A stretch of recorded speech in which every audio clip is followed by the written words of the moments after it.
Well, good morning or good afternoon, wherever you are in the world and you're watching us. Thank you for joining us today. It's Louisa Munson from Feel Good Astrology, and I'm joined this week, every week, by gorgeous Rick Pursell to have another Feel Good conversation, which is what we enjoy doing, isn't it? It is, and thank you for inviting me again.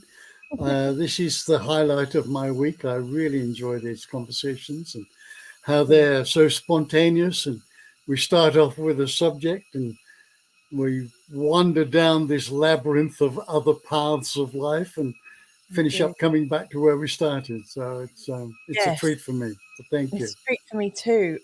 It really, truly is. I'm so grateful for it. Where would you like to start? We've got the theme of courage and bravery, because I think Courage and you've come across it in this last week since we last spoke, and in obviously you've had a lifetime of it as well. Sorry, I'm losing my voice.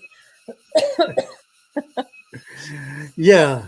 Well, let's start by looking at the Latin root of the word courage, which is cor, C-O-R, which That heart. means the heart. And I think it was Brené Brown that sort of popularized that definition. And it virtually means coming from the heart, emanating from the heart. So straight away, we put the connection between courage and bravery as something one does from the heart. And this week, when was it? I think it was Wednesday. It must have been last Friday, I think. I had a young man, 35-year-old man, so he fits into the millennial label, and African-American young man from Richmond in Virginia. And he was recommended that he come and visit me from a mutual friend of Finding Healers from Wade. You know Wade.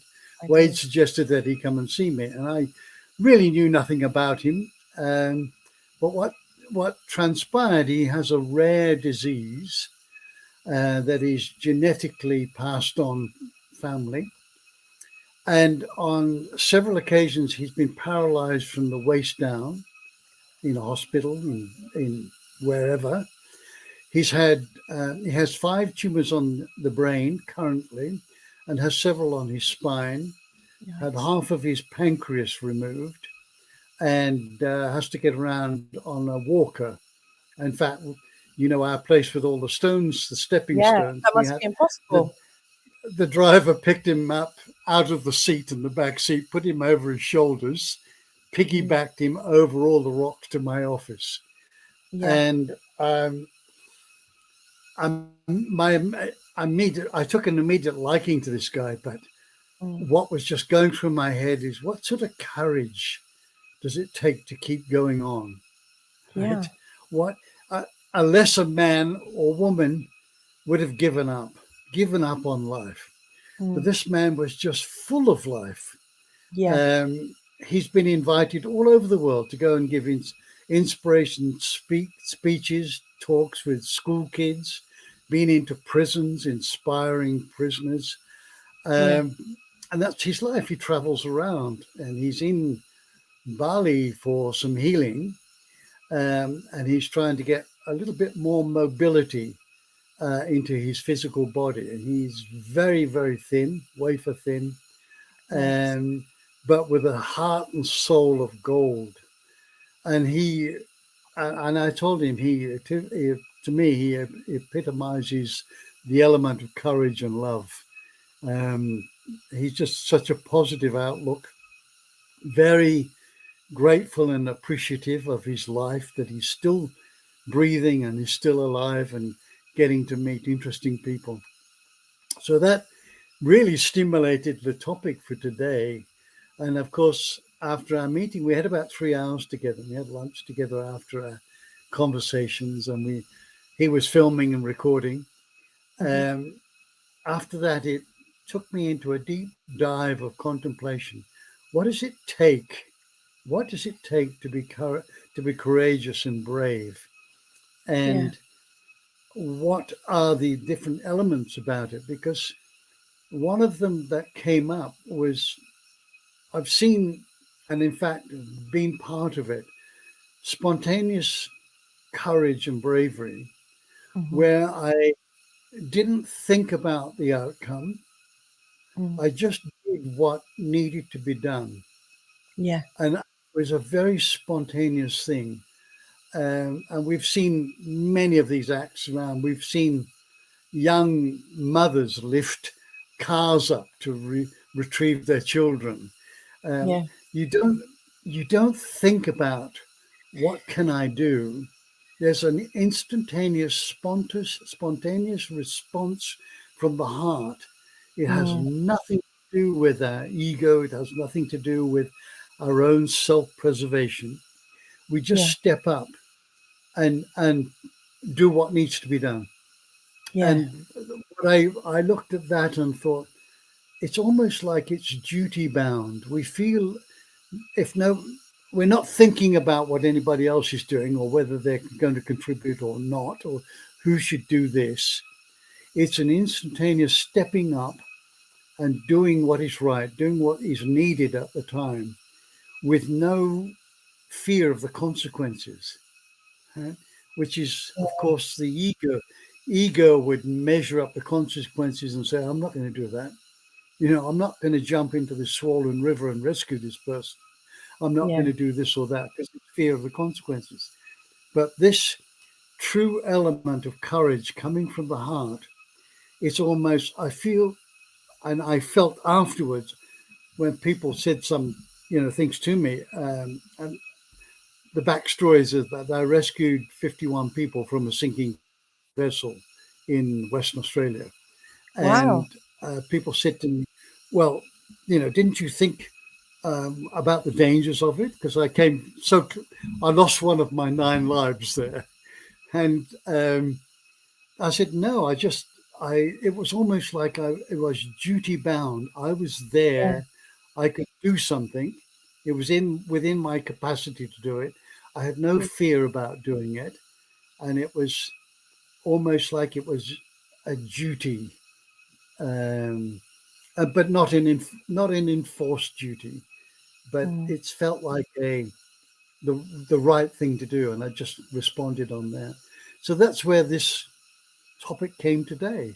So I'm going to bounce it back to you. I'm sure you've done courageous things. You moved to Portugal.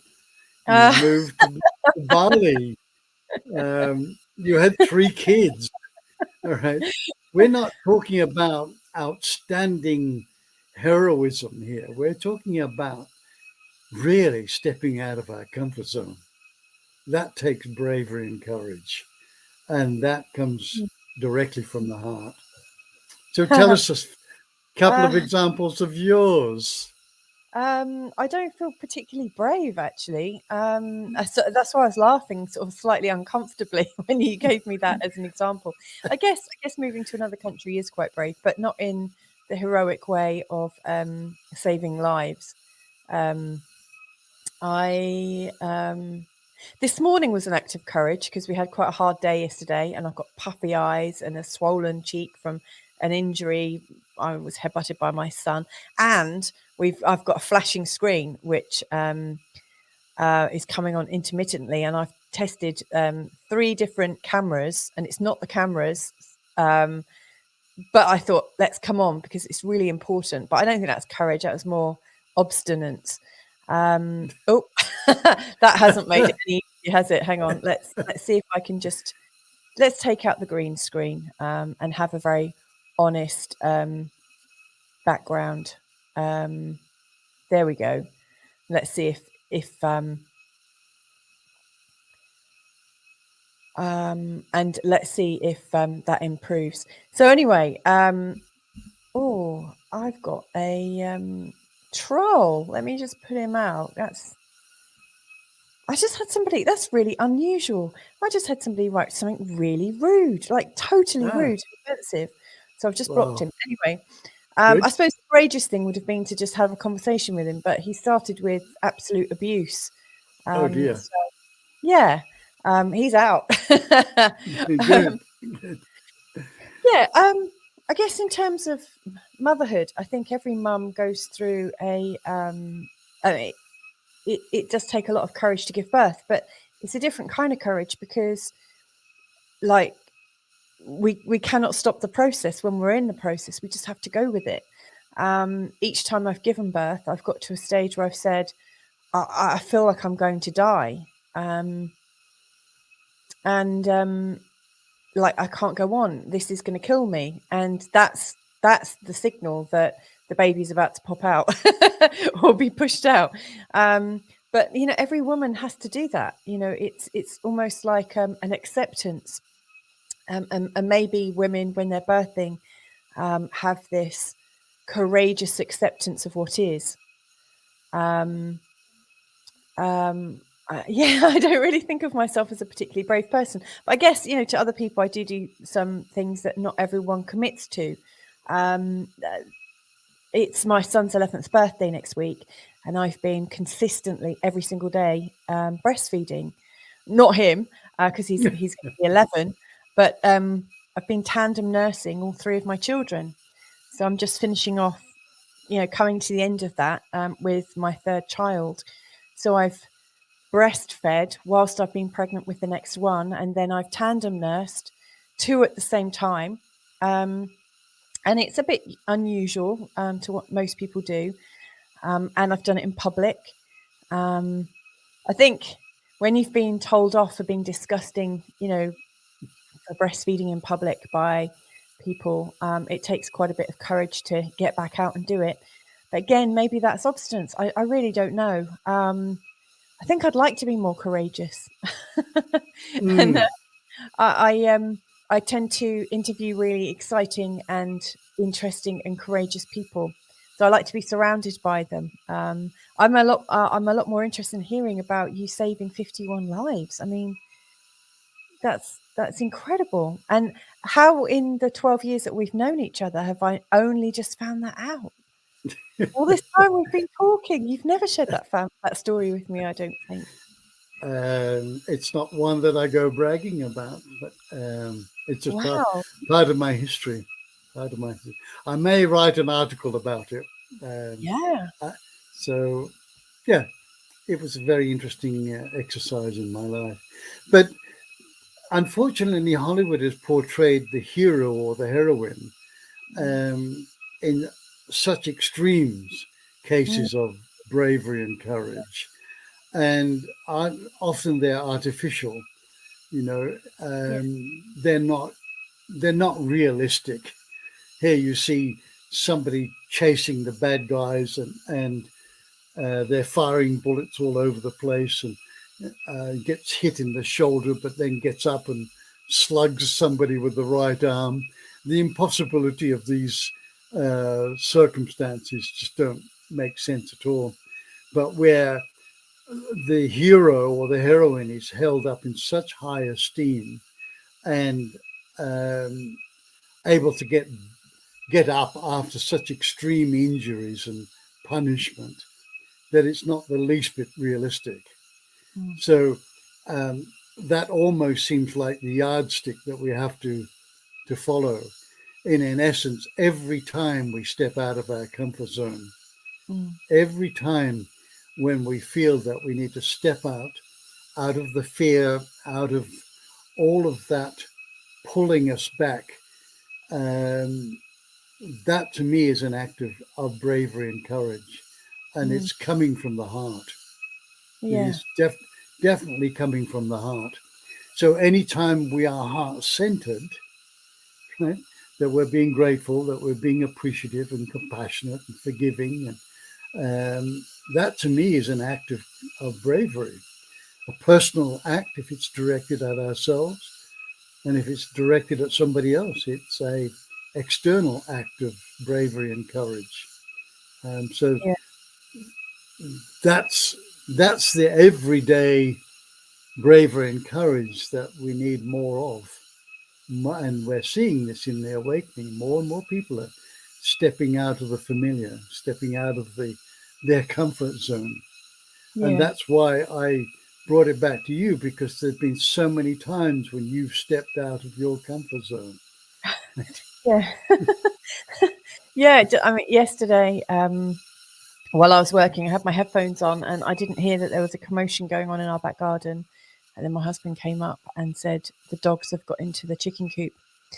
And they took out our 2 new chickens that were just a month off laying. There were 2 young little hens, beautiful little things. We only had them 2 weeks. And so I got into the cage because one of them was still alive and the other was literally in its last moments of dying. And I picked up the one that was dying, and I went and held the one that was just passing over. And I held this little chicken for about an hour and a half while she died. And that, I mean, it's a chicken. It's not like it's one of my kids, but I just felt so sad. And that if I hadn't have chosen those chickens, they wouldn't have met that end. I understand that. I do. And you see, you didn't, you actually stepped up and did something from the heart as a result of that scenario. Yeah. Yeah. So you gave those beautiful chickens a beautiful life. It came to very short life. A short life, but it's the quality, not the quantity, that counts. And we should apply that to ourselves and in everything that we do. What is the quality of this experience? And you gave those chickens a beautiful quality, and the kids gained from their presence. Yeah. Well, I hope I gave them a good quality of dying. Yeah. Yes. And it would obviously feel very unfair that the dogs had taken to them when you they could have had the 3 old gnarly ones that, have at least had a really good life so far. But they went for the beautiful young little ones that were just, at the start of their lives. But yeah, that's dogs. Well, I don't know if that is all dogs, but yeah. I'm a bit nervous about getting more chickens, to be honest. But, well, is there a way to protect them from the dogs? Is there some bars or something, wire netting and bars to prevent the dogs getting in? Yeah. So that you can still enjoy them. Yeah. Whew. It's interesting, actually. When I was in my early 20s, I had a neighbour who had moved from Croatia, and he'd come over very early on, and because he didn't want to be in the war, and he was in his late 70s, maybe early 80s, and he'd never married, never had any children, and he was just my neighbour, just 2 doors up. And my boyfriend at the time had been away for a few weeks, and I got to know this lovely neighbour. And just as I got to know him, he was diagnosed with terminal cancer. It'd come back, and he'd had it a long time. And over the next sort of year and a half, I visited him every day in hospital. He had a Hickman line, which didn't really work. So, I tried all I could to support him in his home. I became like an emotional power of attorney to him. I was the first person that they contacted when he passed over, but he was in the Macmillan unit to die for about 10 or 11 months. And they kept saying, I don't know why he's still here, because, they were just expecting him to be there for about 2 weeks. But I couldn't not be with him. And then a few days before he passed, he told me he didn't want to see me because it was painful for him to have me see him go through the process. And then the day he actually passed over, he'd allowed me to come back in.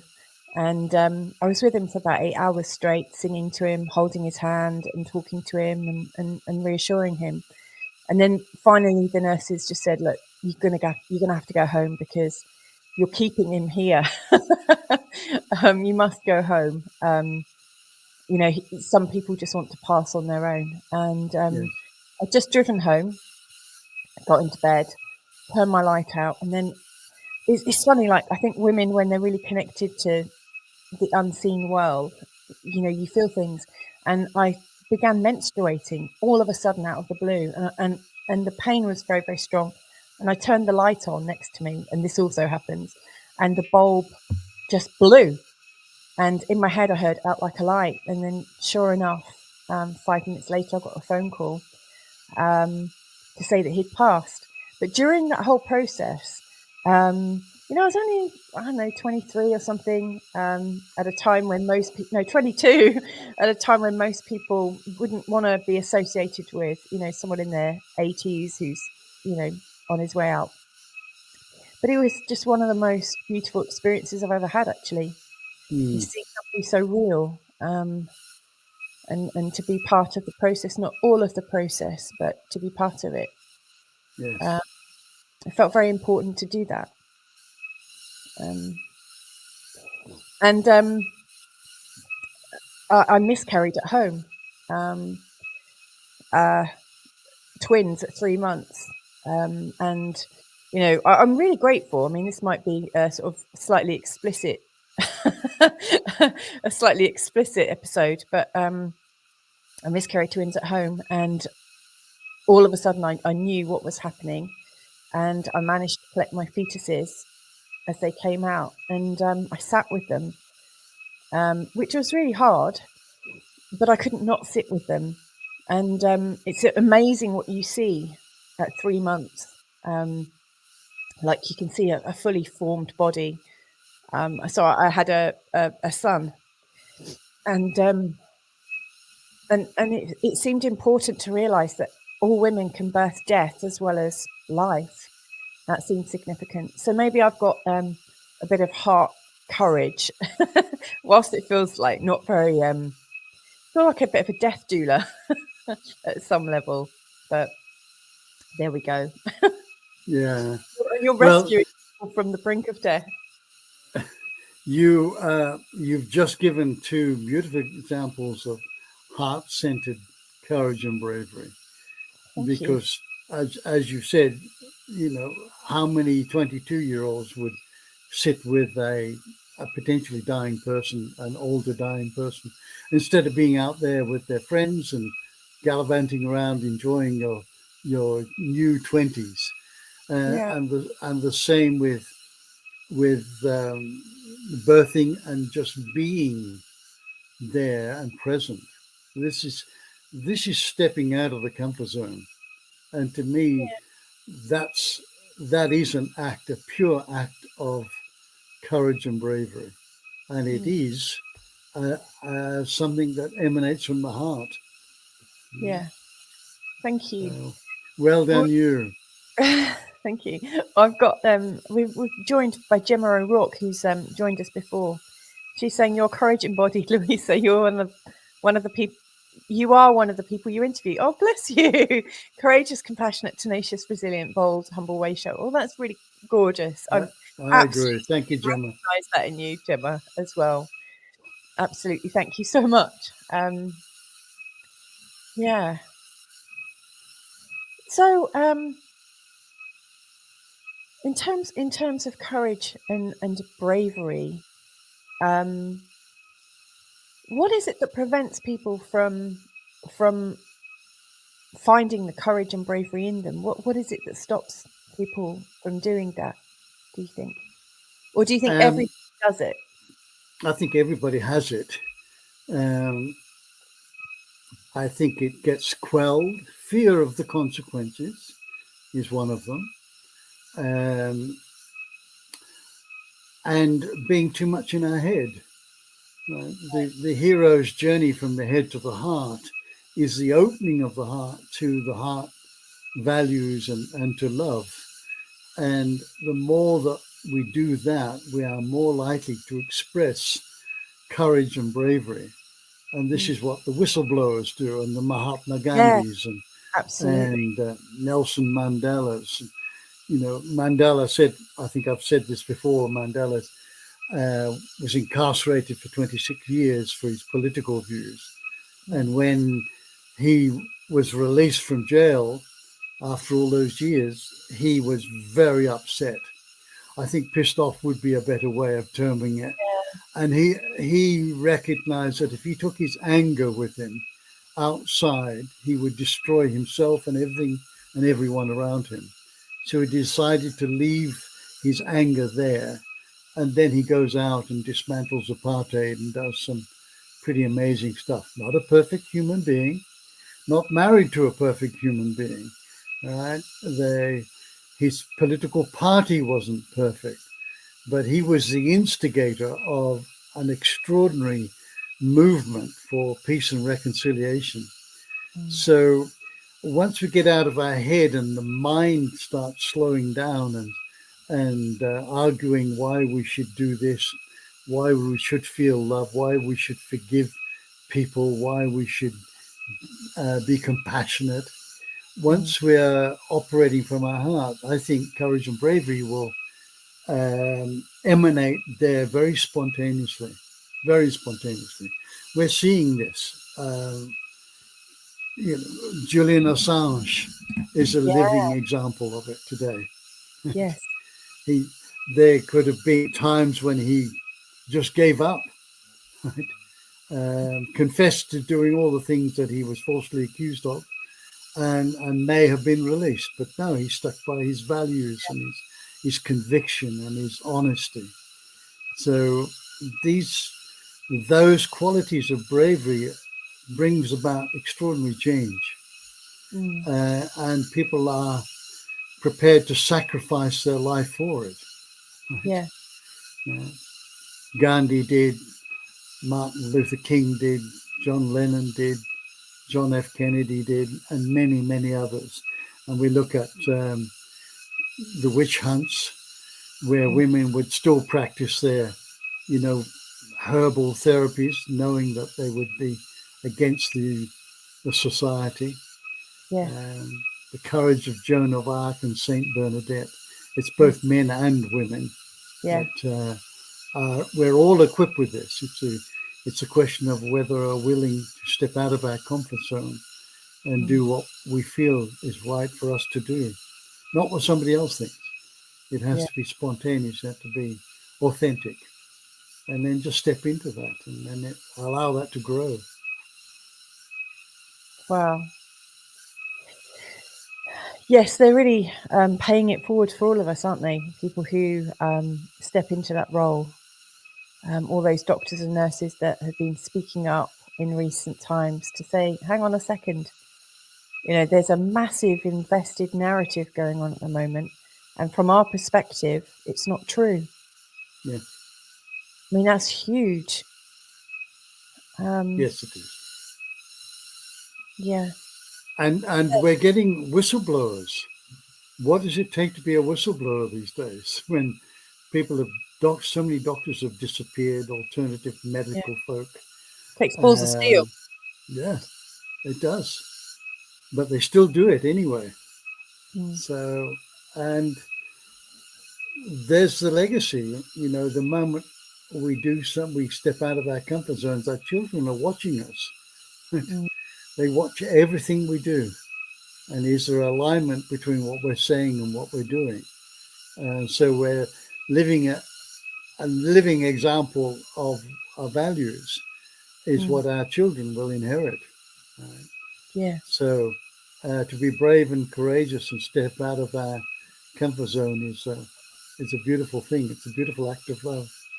Just, I mentioned we toured around the South Island of New Zealand, and we're in a place called Queenstown, which is the adventure capital of the world.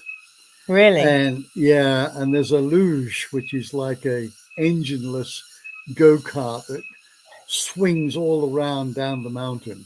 Oh my word. And we were driving there. The three of us, the two kids and myself, said that as soon as we get there, we're going to do this. Right?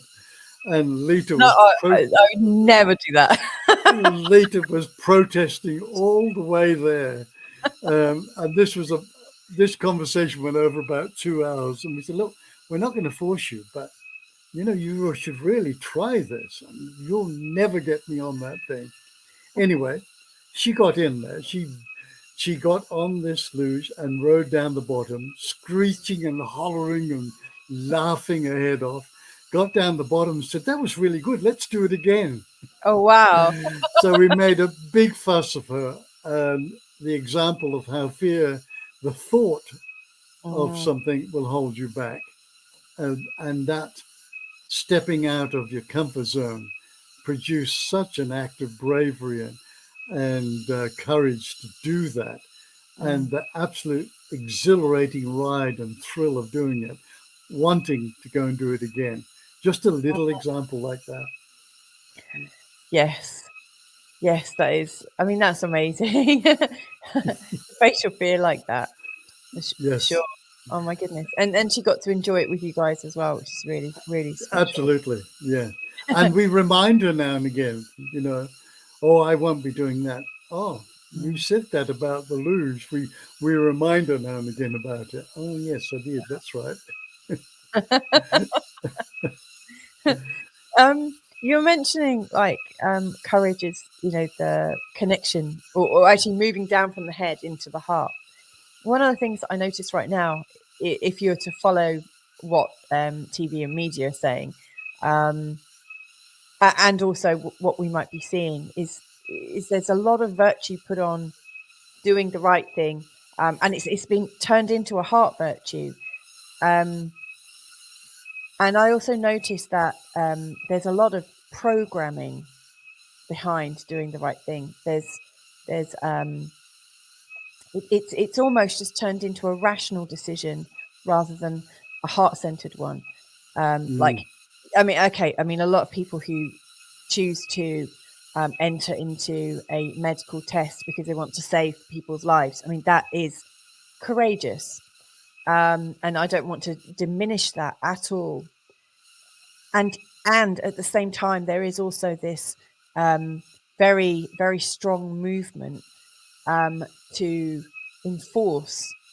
And there are a lot of people that I've observed that have actually come out of their heart completely and gone into a place of enforcement, of regulation, of judgment, of discipline. And I saw a clip of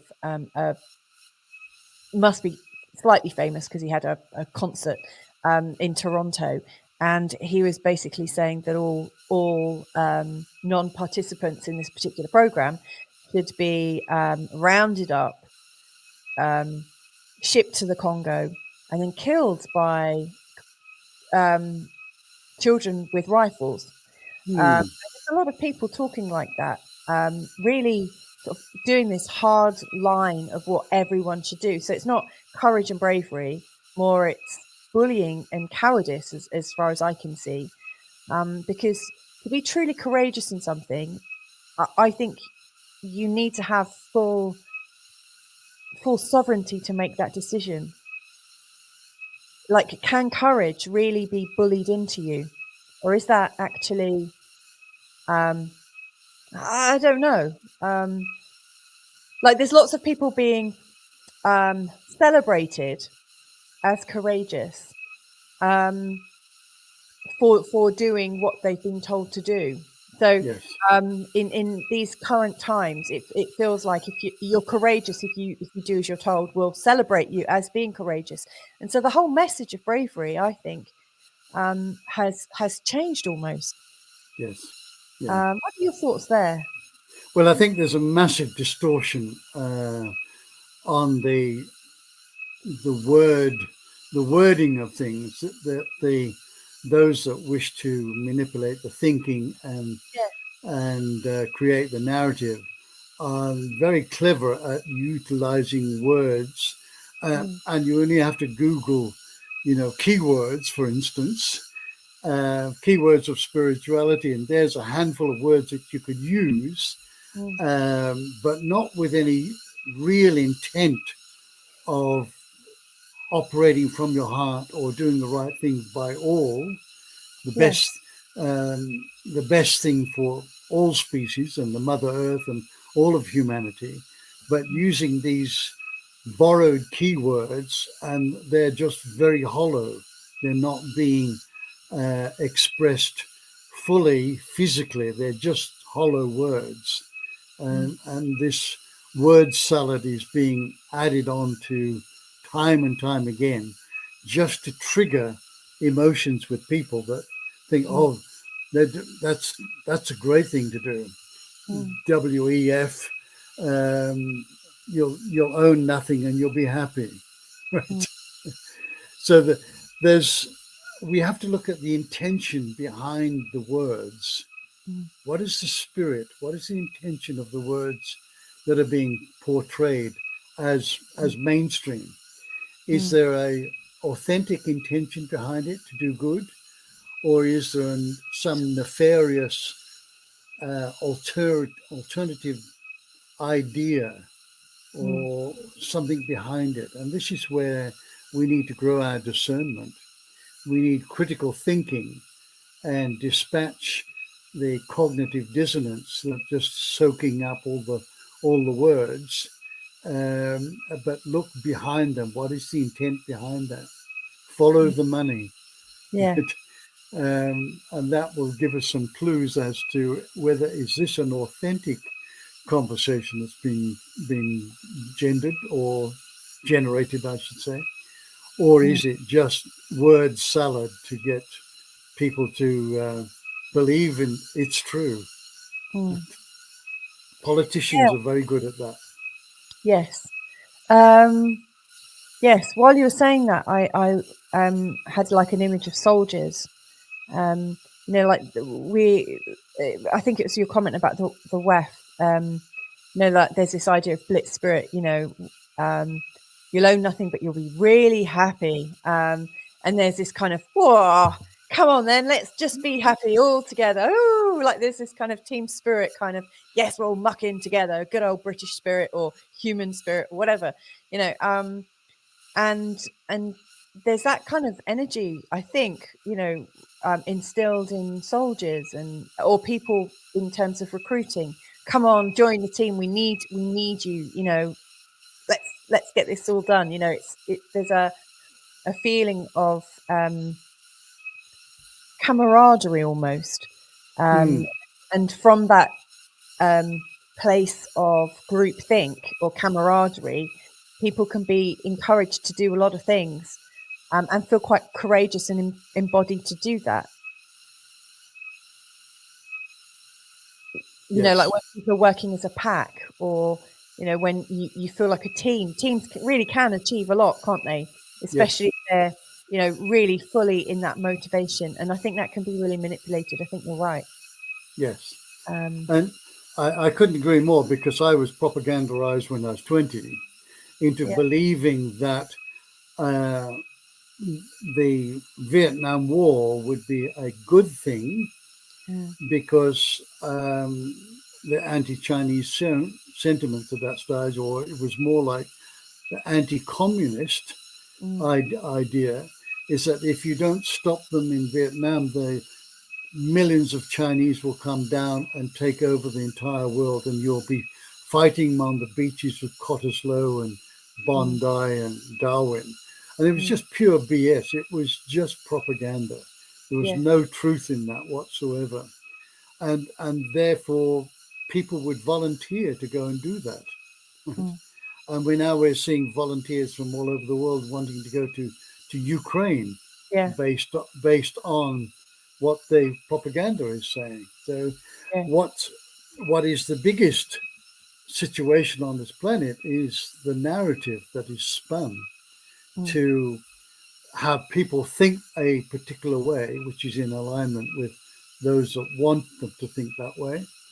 And they will do all sorts of things which they would never, ever contemplate in order to feel this is the right thing, collectively we're going to do this and it's going to make the world a better place.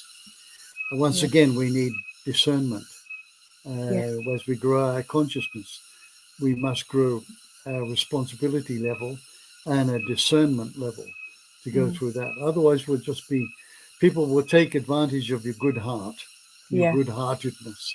Yeah, Interesting times. Very Interesting times. interesting times indeed, because it's almost like we've been given the perfect opportunity to see, how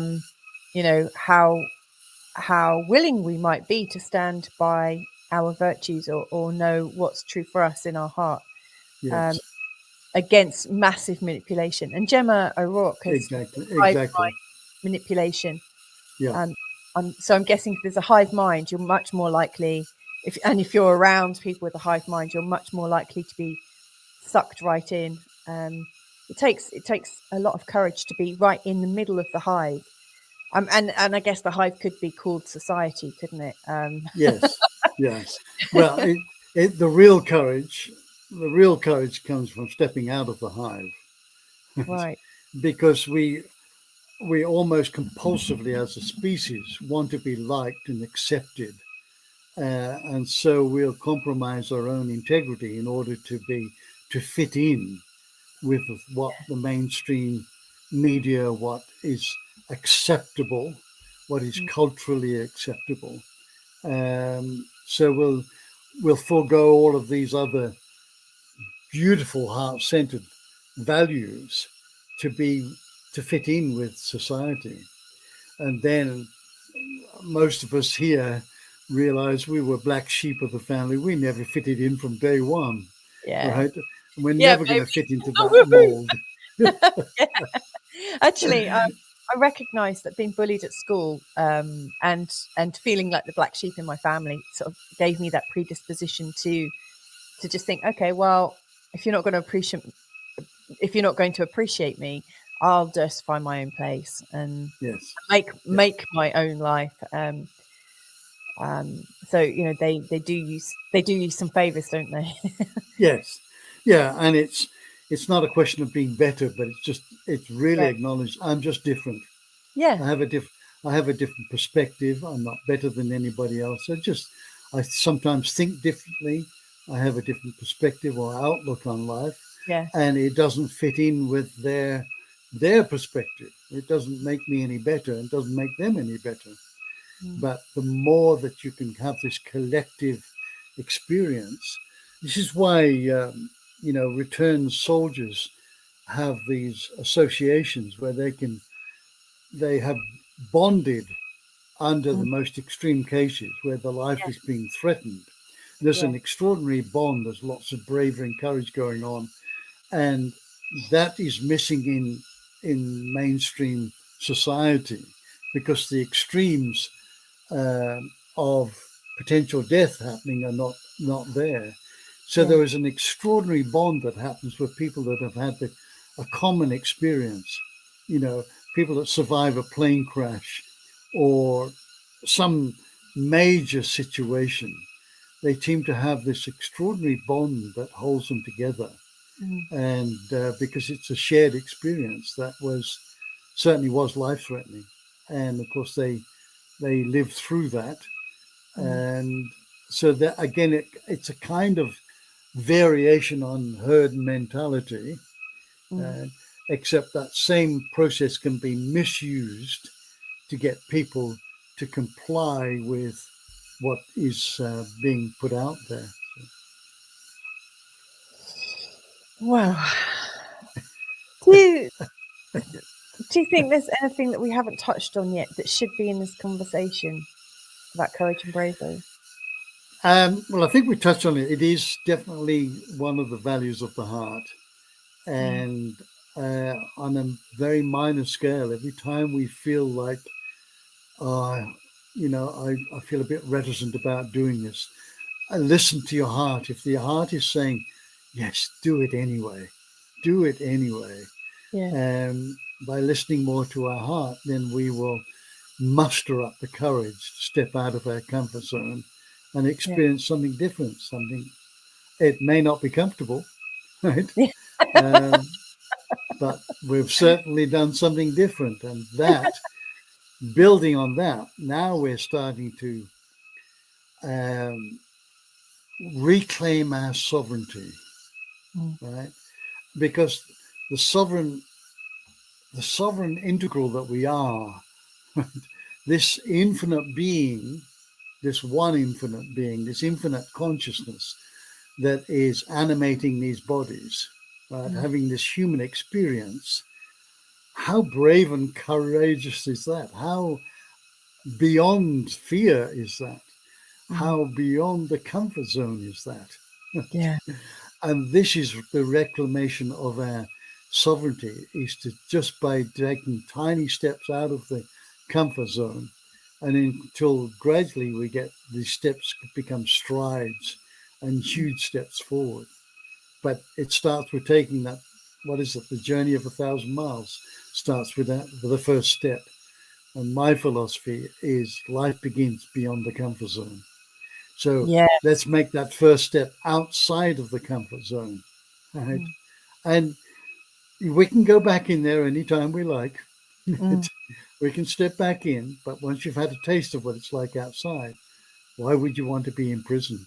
Why would you want to be restricted? That yearning for liberation would be a driving factor. Yeah.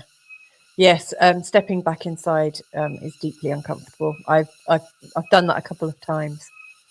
Really not the right place. Yes. It's a place to rest sometimes, to just give yourself a moment, but it's not a place to truly live, from my perspective. I felt more uncomfortable being safe than I do. Like living without relative safety. I actually feel much more comfortable. Yes. And it is liberating. It's empowering to be able to be in that place of the unknown. It's scary. But we come alive then. This whole body starts vibrating, and every cell becomes alive. We become present. We become mindful. We take it all in. Whereas when we're in the comfort zone, we're happy to sit on the couch watching telly and drinking beer and eating chips. There's not there's anything wrong with any of those, but it's if one wants to live a richly rewarding life, then you've got to be prepared to step out your comfort zone. So. Yeah, definitely. Wow. And you're getting some acknowledgement from Gemma there saying, oh, brother Rick. And thank you, Gemma, for also flagging up the spam. It's funny, I could see them in my feed, and I was thinking, I'm gonna block you in a minute. And I just left it because I just, in my head, my feed, I just thought it's only me that can see it, but of course it's not. It goes on to YouTube as well. So thank you for reminding me of that. It's funny, isn't it? Like every time we do these recordings, I rarely get any kind of spam. But with the title Courage and Bravery, I had a really abusive person right at the start, and then a load of sort of sexual services type spam. It's almost like there's an energy that doesn't want people to be brave and courageous because it might lead people to be very heart-centered. Who knows? Indeed. But anyway, I've enjoyed that today. Thank you so much. Me too. And to you, Gemma, thank you so much once again for joining us. Really grateful to you, Gemma, for your contribution and holding that space as well. It's very important for us both. Yeah, Gemma is I always think of Gemma as a fearless, somebody who's fearlessly standing for love. I absolutely see that in Gemma. And as the name implies, you're a gem. Yeah. Yes, very, very much so. Very good. So that's been wonderful. Thank you so much, Rick. It definitely reroutes my day. Obviously, it's now 7:20 a.m. It's what, like 2:20 a.m. 2:20 p.m. where you are. Is that right? Yes. Yeah. 2:20. Wow. Good. Yeah. So I'm really grateful. This has helped me start my day. So thank you very much. If you've enjoyed this, then please do feel free to share this on other platforms. This has been a very sort of like raw episode of our conversations with flickering screens and tears and all sorts of things. But anyway, so pleased for your time and attention today. We hope to see you again real soon. And I really look forward to seeing you again Same time next week, Rick? Yes, indeed. Wild horses wouldn't keep me away. I was just thinking of that song in my head for a minute. How did that happen? Yes. Did we just reference that somehow, or were we? It's quantum entanglement. Yeah, I should say so. Wow. Yes. Thank you so much. Right. Lots of love to you Okay. wherever you are in the world. Love you all. Take care. See you all soon.